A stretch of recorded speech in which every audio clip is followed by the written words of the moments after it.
हे दोस्तों, आज की वीडियो में हम उन लोगों की बात करेंगे जो लोग ट्रेनिंग के बाद सेलेक्ट नहीं होते। मोस्ट प्रॉब्ली समझ लो किसी भी सॉफ्टवेयर की आप ट्रेनिंग ले रहे हो या गवर्नमेंट एग्जाम के किसी ट्रेनिंग इंस्टीट्यूट से ट्रेनिंग ले रहे हो या किसी भी चीज़ की आईएएस पीसीएस प्राइवेट सेक्टर किसी भी जॉब की अगर आप ट्रेनिंग ले रहे हो, उसके बाद अगर प्लेसमेंट नहीं होता उस चीज़ में तो आपकी जर्नी कैसी रहती है, कोई वीडियो देख के आइडिया आएगा। ये जर्नी मैं कैसे बता पा रहा हूँ? तो दोस्तों, मैं खुद इस जर्नी से गो थ्रू हो चुका हूँ, किसी चीज़ों की तैयारी कर चुका हूँ, उनको अचीव किया है या फेल भी किया है। प्लस आज के टाइम पे मैं 400 या उससे ज़्यादा लोगों को ट्रेन कर चुका हूँ। स्टैटिस्टिकल प्रोग्रामर रोल होता है, क्लिनिकल साइंस कोर्स होता है उस चीज़ के लिए। तो उस जर्नी से मैं आपको इनसाइट निकाल के बताने वाला हूँ, तो आपको थोड़ा आइडिया आएगा आप किसी भी चीज़ की अगर तैयारी कर रहे हो तो। सबसे पहली चीज़ होती है बिगनिंग।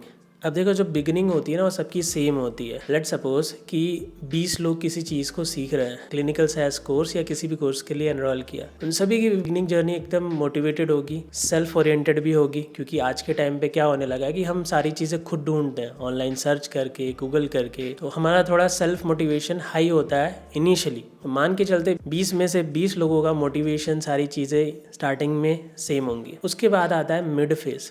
मिड फेज यानी लेट सपोज की ट्रेनिंग थी 4-5 महीने की, तो 2 महीने हुए या 3 महीने हुए, तो कुछ लोगों की परफॉर्मेंस वेराई करने लगती है, कुछ लोगों का सेल्फ मोटिवेशन वेराई करने लगता है। अब ये रियलिटी है, ध्यान में रखना, ठीक है? क्योंकि मैं अपने एक्सपीरियंस से बता रहा हूँ, मैं लोगों को पढ़ा चुका हूँ, पढ़ाता हूँ उस एक्सपीरियंस से, कहीं से डेटा पढ़ के नहीं बता रहा। तो वो मोटिवेशन वेराई करना, वो कंसिस्टेंसी वेराई करना किसी भी रीज़न की वजह से, किसी की पर्सनल लाइफ में प्रॉब्लम चल रही है या कुछ भी प्रोफेशनल, किसी कोई जॉब करते करते सीख रहा है उधर प्रॉब्लम चल रही है, किसी भी रीज़न की वजह से उनकी कंसिस्टेंसी थोड़ी कम हो जाती है, मोटिवेशन थोड़ा कम हो जाता है। अब ऐसे में क्या होता है, उनकी ट्रेनिंग पे भी थोड़ा बहुत इफेक्ट पड़ता है, वो थोड़ा सा पीछे हो जाता है। अब देखो, थोड़ा सा पीछे होना, लेट सपोज कि आज कल परसों 3-4 दिन का जो ट्रेनिंग में पढ़ाया गया है उससे आप पीछे हो गए तो वो तो चल जाता है कि जो मैंने आज कल परसों 3-4 दिन, लेकिन 10 दिन हो गए, 15 दिन हो गए, 20 दिन हो गए, आप पीछे ही चल रहे हो, आपने 20 दिन का अभी तक पढ़ा ही नहीं है। और कोई ओकेजन में हो, शादी जैसे में हो तो भी ठीक है, लेकिन उसके बाद अगर जैसे ही रिज्यूम होते हैं तो आपके पास एक रोड मैप होना चाहिए। रोड मैप अगर नहीं है, आपने अगर नहीं सोचा कि कैसे मैं उसे इक्वेट करूँगा, कैसे मैं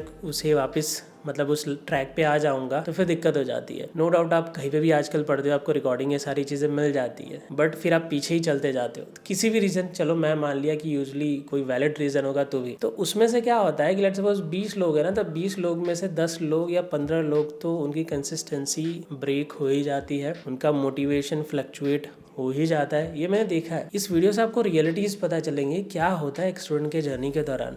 उसे पता नहीं चलती ये चीज़ें, एक्चुअल में नहीं पता चलती, लेकिन ये चीज़ें हो रही होती है बिहाइंड द सीन। अब इसी के साथ जो तीसरा पॉइंट है, जो होता है ना, जो मैंने दूसरे में ही बता दिया कि मिड फेज में उनका सेल्फ मोटिवेशन जब डाउन होता है ना मिड फेज में, तो उनका डिस्ट्रैक्शंस बहुत बढ़ने लगता है। मैंने देखा है कि जब स्टार्टिंग में ज्वाइन होते हैं तब मोटिवेशन हाई होता है, सारी चीज़ें कर रहे होते हैं। मिड फेज में जिसका थोड़ा सा सेल्फ मोटिवेशन डाउन हुआ तो उनके डिस्ट्रैक्शन बढ़ने लगते हैं, मतलब कुछ अलग अलग चीज़ें होने लगती है, उनका ध्यान भटकने लगता है, फोकस हट जाता है।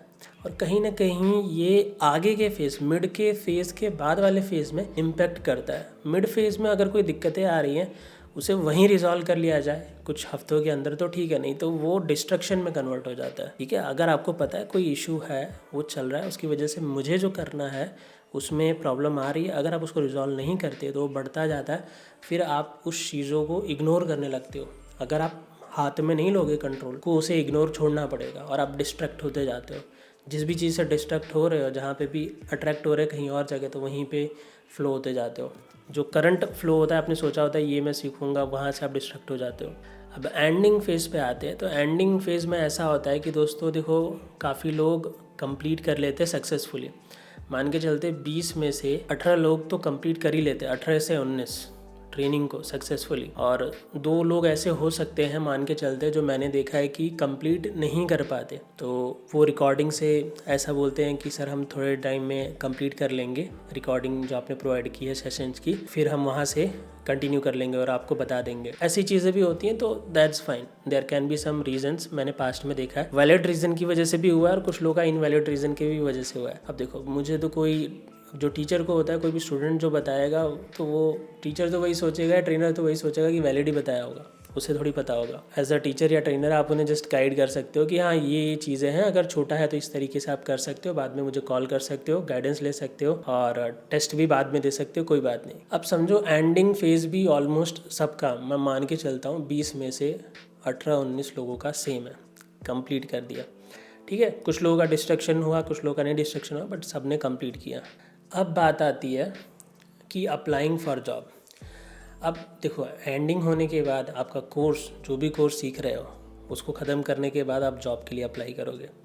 जब जॉब के लिए अप्लाई करना स्टार्ट करते हो तो इसमें अब 2 कैटेगरी में लोग मैंने बढ़ जाते हैं, मैंने देखा है। अब देखो, पहले के ज़माने में क्या होता था कि कोई भी चीज़ लोग सीख रहे होते हैं ना, तो फुल टाइम सीख रहे होते थे कि मैं अगर ये कोर्स कर रहा हूँ तो वही पूरा टाइम कोर्स मैं उसमें ही दे रहा हूँ, पूरा अपना मन, दिमाग, टाइम। अब कैसा हो गया है, क्योंकि अब चीज़ें थोड़ी वर्सेटाइल हो गई है, ट्रेनिंग्स भी ऑनलाइन होने लगी है, कोर्सेज भी ऑनलाइन होने लगे हैं, तो लोग लेट सपोज की जॉब भी कर रहे होते हैं और जॉब के साथ साइड बाय साइड ट्रेनिंग भी ले रहे होते हैं। उनका दोनों काम चल जाता है, एक चीज़ के लिए दूसरी चीज़ छोड़नी नहीं पड़ती। अब इसमें क्या होता है कि जिनकी जॉब नहीं है, जिनका थोड़ा फाइनेंशियल बैकअप नहीं है, तो क्या होता है कि लेट सपोज आपने कहीं से ट्रेनिंग ली, आपने जॉब के लिए अप्लाई किया। अब किसी भी ट्रेनिंग के बाद मोस्ट प्रॉब्ली दिमाग में क्या होता है कि अप्लाई करेंगे, इंटरव्यू मिलेगा और इम्प्रूव करके क्रैक कर देंगे, यही होता है ज़्यादा ज़्यादा। यहाँ पे मैंने एक वीडियो भी बनाई है इस चीज़ के लिए स्पेशली, लास्ट वीडियो में, उसको भी जाके देख लेना। बट बता देता हूँ, इंटरव्यू के साइकिल होते हैं कि इंटरव्यू 3 मंथ्स में, 6 मंथ्स में, वो पैटर्न में निकलते हैं। अब हमने तो सोचा है कि 3 महीने में सब कुछ कर लेंगे, लेकिन इंटरव्यू का साइकिल होता है, वो साइकिल के हिसाब से इंटरव्यू निकलते हैं। तो कभी 3 महीने में, कभी 6 महीने में। और अगर आप क्रैक नहीं कर पाए, ठीक है, या आपको इंटरव्यू उस वक्त नहीं मिला, जैसे मैं मानता हूँ जब पहली बार अप्लाई कर रहे होते हैं तो चांसेस ऐसे होते हैं कि इंटरव्यू कम मिलते हैं या शायद इंटरव्यू क्रैक नहीं होते। समझो कि अगली बार 6 महीने बाद या 4 महीने बाद निकला, तो आपका टाइम सीधा डबल हो जाता है। लेट सपोज पहला इंटरव्यू 6 महीने बाद निकला और आपसे क्रैक नहीं हुआ या नहीं मिला, तो अगला इंटरव्यू अगेन 3 या 6 महीने बाद निकला, तो सीधा वो 8 महीने या 1 साल हो गया। देख रहे हो वो स्पान कैसे बढ़ जा रहा है। जैसे ही 6 महीने 8 महीने के स्पान पे एक स्टूडेंट पहुंचता है ट्रेनिंग के बाद, तो ट्रेनिंग के बाद अगर उसने 5-6 महीने, 7 महीने, 8 महीने दे दिया, तो स्टूडेंट के दिमाग में तो ऐसा होता है ना कि भाई अब तो जॉब मिलनी चाहिए। अब उस टाइम पे उसे इंटरव्यू नहीं मिलता तो उसे लगता है ये नया क्या हो गया मेरे साथ, ये इंटरव्यू भी क्यों नहीं मिल रहा, ये क्या हो रहा है। बट कहीं ना कहीं उसे पता होना चाहिए कि ये इंटरव्यू का साइकिल ऐसा होता है, ये आज से नहीं है, सालों से ऐसा है। मार्केट कभी अगर डाउन या प्लस माइनस होता है तो उस वक्त वो कम या ज़्यादा होता है, बट ये साइकिल ऐसा ही है। 3-6 महीने पे इंटरव्यूज़ निकलते हैं और आपसे वो मौका छूटा तो शायद आपको 3-6 महीना और वेट करना पड़ जाता है। बट आपको कंटिन्यूसली अप्लाई करते रहना चाहिए। ऐसा ज़रूरी नहीं है कि वो 3-6 महीने आपको पता हो कि कब इंटरव्यू निकलेंगे, ऐसा ज़रूरी नहीं होता। आपको अप्लाई करते रहना चाहिए कि कुछ इंटरव्यूज़ तो हमेशा भी चालू रहते हैं, कुछ कंपनीज़ कभी भी रिक्रूट कर लेती हैं, तो आपको वेट नहीं करना चाहिए। तो जब ये होता है, आपके पास अगर इंटरव्यू नहीं मिल रहे और इंटरव्यू मिले क्रैक नहीं हुआ और टाइम 8-9 महीने हो गए, तो उसके साथ आपका बढ़ता है फ्रस्ट्रेशन। अब फ्रस्ट्रेशन आपका बढ़ा, आपके पास जॉब नहीं है, फाइनेंशियल बैकअप नहीं है फैमिली से थोड़ा भी, और आपने कोई जॉब स्टार्ट भी नहीं की, तो उस टाइम पे फ्रस्ट्रेशन लेवल और डबल होता जाता है, सिंकिंग। अब जिसकी जॉब है उसे एटलीस्ट ऐसा रहता है कि मेरी जॉब चल रही है और ये जैसे ही मैंने जो कोर्स किया है, सीखा है, मैं उसमें अप्लाई कर रहा हूँ, जैसे ही मौका मिलेगा तो मैं इसमें स्विच कर लूँगा। यहाँ पे उन लोगों की ज़्यादा लगती है, ज़्यादा वाट लगती है, ज़्यादा दिमाग ख़राब होता है, ज़्यादा फ्रस्ट्रेशन होता है, जो खाली होते हैं, जिनकी जॉब नहीं होती और जिनका फाइनेंशियल बैकअप भी नहीं होता। और अब तो मैंने एक पैटर्न देखा, देखो आपका फैमिली का फाइनेंशियल बैकअप हो कि ना हो, एक टाइम बाद ऐसा होता है ना कि भाई अब तो हो गया, ट्रेनिंग कर ली, अब तो मैंने सीख लिया, इतने महीने हो गए, अब तो जॉब मिलनी चाहिए ना, तो फ्रस्ट्रेशन आ ही जाता है। अगर आप कुछ नहीं कर रहे होगे तो बाय डिफ़ॉल्ट वो फ्रस्ट्रेशन आएगा ही आएगा। यहीं पे मैं मोस्टली लोगों को सजेस्ट करता रहता हूँ बार बार कि कुछ ना कुछ स्टार्ट कर दिया करो। ऐसा नहीं कि आप वेट ही कर रहे हो कि उसी चीज़ से स्टार्ट करेंगे। तो मेरा कहने का मतलब ये नहीं होता कि आप अपने पाथ से डिस्ट्रैक्ट हो जाओ, ऐसा नहीं होता, बट आप खाली मत बैठो। कहने का मतलब अगर पॉसिबल है, आपके आसपास में कंपनियां हैं, रिलेटेड जॉब्स हैं, तो वहाँ पे स्टार्ट करो। खाली नहीं बैठना चाहिए क्योंकि उससे आपका फ्रस्ट्रेशन लेवल इंक्रीज़ होने वाला है। और कुछ काम करोगे तो आपका एक्सपीरियंस बढ़ेगा, आप में मैच्योरिटी आएगी, प्लस जिस जॉब की आप तैयारी कर रहे होगे, सीख रहे होगे या अप्लाई कर रहे होगे, उसमें मिल गया जो अच्छी वाली जॉब है। मोस्ट प्रॉब्ली मैं एज्यूम करता हूँ जो लोग सीखते हैं ढूंढ ढांड के अच्छे से, जैसे क्लिनिकल ऐसे रोल्स हो गए, हाई पेइंग रोल हो गए या अच्छी क्वालिटी रोल्स हो गए, तो अच्छी जॉब्स में थोड़ा सा टाइम लग जाता है कई बार। नॉर्मल जॉब शायद आपको थोड़ी जल्दी भी मिल जाती है। टाइम को कंपनसेट करने के लिए आप कोई भी जॉब स्टार्ट कर सकते हो जो रिलेवेंट हो आपके डोमेन से, और अच्छी जॉब जैसे ही मिलती है आप वहाँ पे स्विच कर लो, क्योंकि उसका प्रोसेस ही ऐसा है, चाहे वो मैं हूँ, आप हो, वो क्विक नहीं होता। नो डाउट आप उसमें पूरा एफर्ट लगा दोगे तो फिर तो मिलनी ही मिलनी है। ठीक है, उस चीज़ पे भी आते हैं, बट ये स्पेशली वीडियो उन लोगों की थी जो नॉन सेलेक्टेड है तो हम उन्हीं की बात कर रहे हैं। देखो एक चीज़ होती है, अब मैं उन लोगों की बात नहीं कर रहा जो सेलेक्ट हो गए। देखो स्टार्टिंग में मैंने कैटेगरी बोली थी, कुछ लोग कंसिस्टेंट रहते हैं, सेल्फ ड्रिवन रहते हैं और वो उनका like during the training, after the training वो कंटिन्यू रहता है। मैंने नोटिस किया है जिस भी ट्रेनिंग इंस्टीट्यूट में देखो कुछ लोग तो क्रैक करते ही है, राइट, कुछ लोग क्रैक करना ही करना है तो, और कुछ लोग का नहीं होता, एट अ टाइम नहीं होता। जैसे मैंने बताया कि साइकिल होता है भाई, एट अ टाइम तो सबको हो ही नहीं सकता। अगर 100 मार्केट में जॉब से तो उसके पीछे 1000 लोग हैं, कोई भी जॉब है। अब इस वक्त क्या होता है, जब कैंडिडेट का फ्रस्ट्रेशन लेवल बढ़ जाता है तो वो फ्रस्ट्रेट होता है थोड़ा टाइम उसे पता नहीं चलता क्या करना है क्या नहीं करना है, वो फ्रस्ट्रेट होता है। इस टाइम पे उसके साथ दो चीज़ें हो सकती है, वो डीमोटिवेट हो जाता है, उसकी प्रॉब्लम्स अचानक से बढ़ने लगती हैं। बट एक चीज़ होती है कि ये जो डीमोटिवेशन, फ्रस्ट्रेशन, ये ज़्यादा टाइम नहीं चलता। अगर वो बंदे में ऐसा है कि मैं अपनी लाइफ बदलूँ, ठीक है, मैंने देखा है ऐसे 5% लोग ही शायद उस मोटिवेशन में रहते हैं, 95% लोग बाहर आ ही जाते हैं। शायद ही कोई उसमें रहता है, उस लेवल तक बना रहता है। जो फ्रस्ट्रेशन आता है वो कंटिन्यूस किसी के लिए शायद ही रहता हो। मैंने देखा है कि फिर बंदा क्या करता है, खुद पे काम करता है, देखता है मैं क्या नहीं हुआ, क्या कर सकता, क्या ऑप्शंस है, सारी चीज़ें ट्राई कर लेता है। बिकॉज उसे पता चल जाता है कि मेरे लिए चीज़ें काम नहीं कर रही, प्रेशर घर से आ रहा है, हर जगह से आ रहा है। मैं देख रहा हूँ ऑनलाइन कुछ लोग का हो रहा है, मेरा हो भी नहीं रहा है, ठीक है। ये सारी चीज़ें देख के वो फिर से मतलब अपने वो मोड पे आ जाता है, एक्टिव मोड पे आ जाता है। अगर वो लेज़ी मोड पे तो फिगर आउट कर लेता है कि मुझे क्या करना है, एंड फाइनली वो एम्पावर्ड हो जाता है, फाइनली वो सेल्फ ड्रिवन हो जाता है, फाइनली वो सेल्फ मोटिवेटेड हो जाता है। वो उस फेज से बाहर आ जाता है क्योंकि वो सारी चीज़ें ट्राई करता है, अपना बेस्ट ट्राई करता है, क्योंकि उसने देख लिया, लो पॉइंट देख लिया, फिर वो ऊपर आके अपने लिए जो भी बेस्ट होता है वो करता है। अब क्योंकि वो नीचे से ऊपर आया होता है, लो से ऊपर आया होता है, तो उसे पता है कि क्या चीज़ें उसने फेस की हैं और कैसे वो बेटर बना है। तो उसे पता चलता है this is a part of process, जो मेरे साथ होना था। शायद मेरी भी कुछ कमियाँ थी जिसको पूरी होनी थी, शायद मैं भी किसी चीज़ों से अनअवेयर था और अवेयरनेस मुझे अभी आई। शायद मेरा सेल्फ मोटिवेशन भी लो था, डिटर्मिनेशन भी लो था, कंसिस्टेंसी भी लो थी, शायद मुझे काम करना था, या शायद यहाँ पे मैंने कुछ बैकअप प्लानिंग नहीं की, मैंने कुछ खाली इस चीज़ पर डिपेंडेंट रहा। उसे बहुत सारी चीज़ें सीखने मिलती है, जानने मिलती है, फिर वो आगे बढ़ जाता है, फिर वो कुछ ना कुछ बेटर कर लेता है।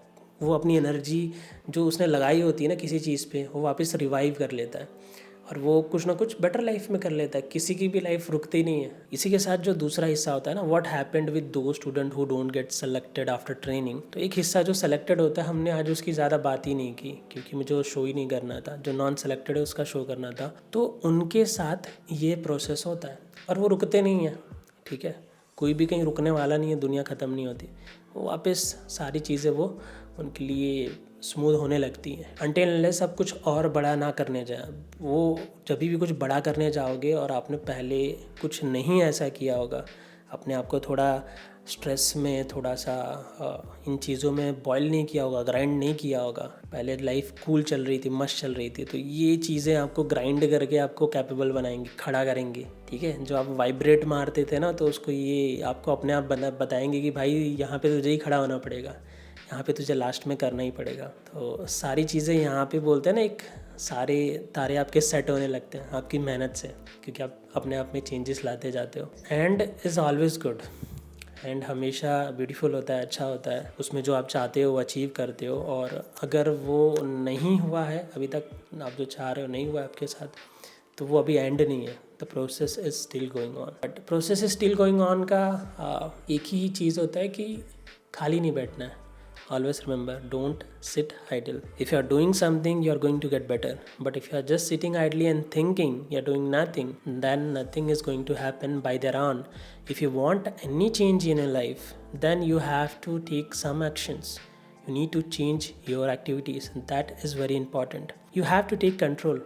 Either you can sit in the back seat, either you can come to the driver's seat and control the movements of your life, control the outcome of your life. Now it sounds easy, I know, difficult to implement, but yeah, that's what life is, right? It's same for everyone, either for me, either for you. If I'm sitting behind, I'm just seeing, observing the things, doing nothing gonna change in my life, and the same for you.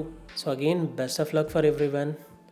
Another life is waiting for you. If you are feeling like the current things which is happening in your life that is not good, something great is waiting for you. Go ahead, move on, take actions. Thank you everyone, and bye bye everyone.